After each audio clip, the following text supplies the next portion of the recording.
So when I think of the Nintendo Wii, I think of all the fun times I had with it. Whether it was playing games with my family or something else, I always remember distinctly having a lot of fun.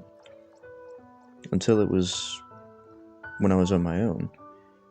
I remember being so alone, literally, but also figuratively, when I was to play the Wii when no one else was around. I don't know what it was. Maybe it was just the fact that I was used to it being a family-orientated console. I don't know, it just always felt off to me. I actually got the Wii a long time ago, when it was first released in 2006, and I remember specifically that my parents only got it because they knew that it was marketed as a family-orientated console. Obviously, they let me play on it alone every now and again, but that's the only reason they really got it. And plus, at the time I was pretty avid when it came to video games and different consoles. I already had a Nintendo DS and an Xbox 360 as well, but I always liked the Wii more for some reason. It just felt more revolutionary in a sense, and in a way it kinda was.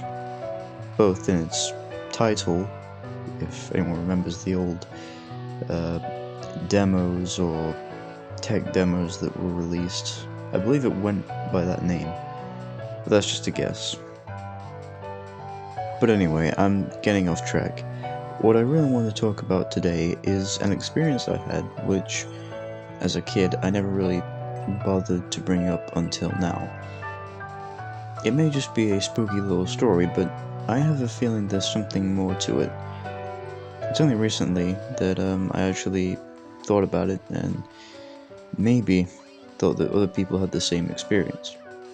You see, I actually had access to an earlier Wii, and from what I can remember, it required something called a Wii startup disc, which, at first, I didn't really know anything about. I knew I had one though, and I knew I had to use that for the thing to work.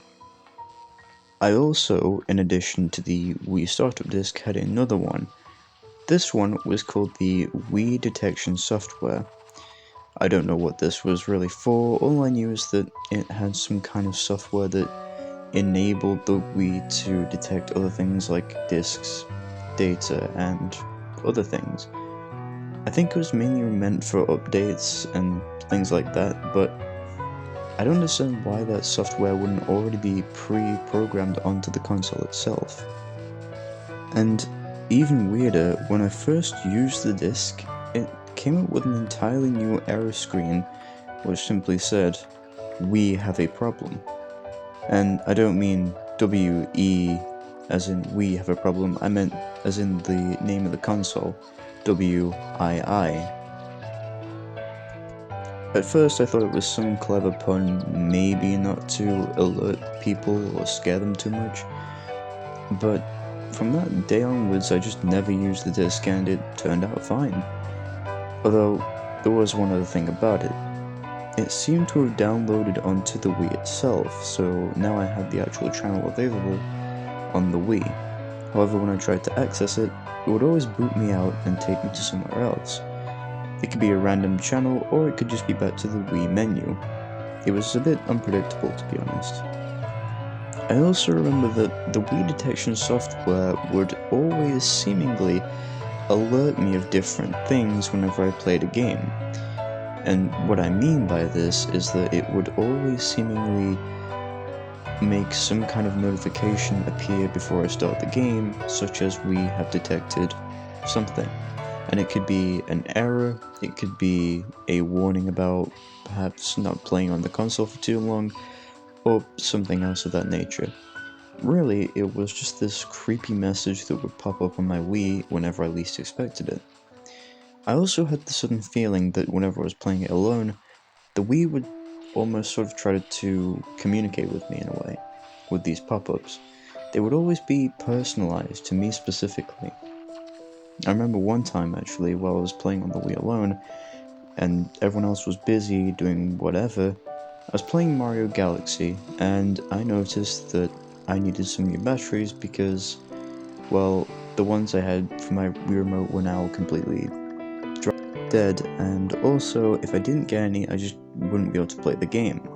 However, I seemingly then was able to play it somehow.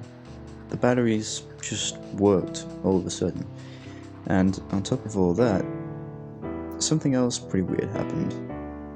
The game itself, almost not at my command, did everything automatically. It's like the controller worked and so did the batteries, but I couldn't seem to play the game how I wanted to. Now, it goes without saying, but this kinda happened for quite a while afterwards.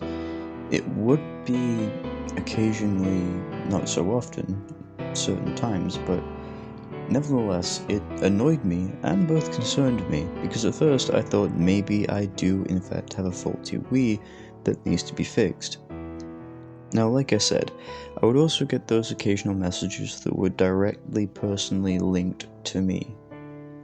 And the messages would usually comment something about the Wii to inform me of something, but the wording would be very personalized.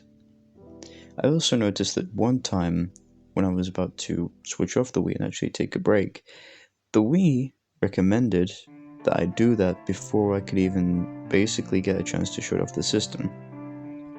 And even more crazy than that, it would also occasionally remind me of certain things that I needed to do, like do my homework or go and have dinner. It was really crazy how something such as that could even pick up on any of that.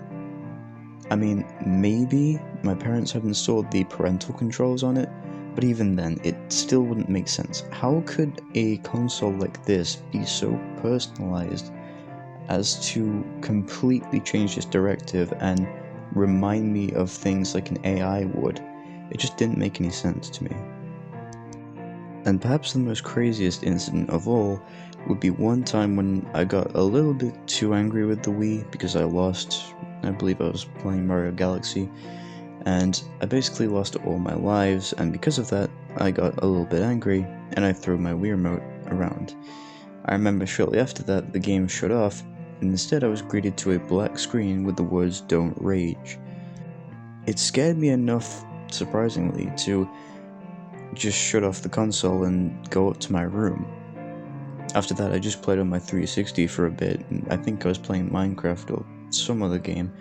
I don't really remember that much, but I just remember trying to take my mind off of the incident. It still scares me to the very day, to be honest. I mean, I still think about it. But of course, there is much more to this story than you can imagine.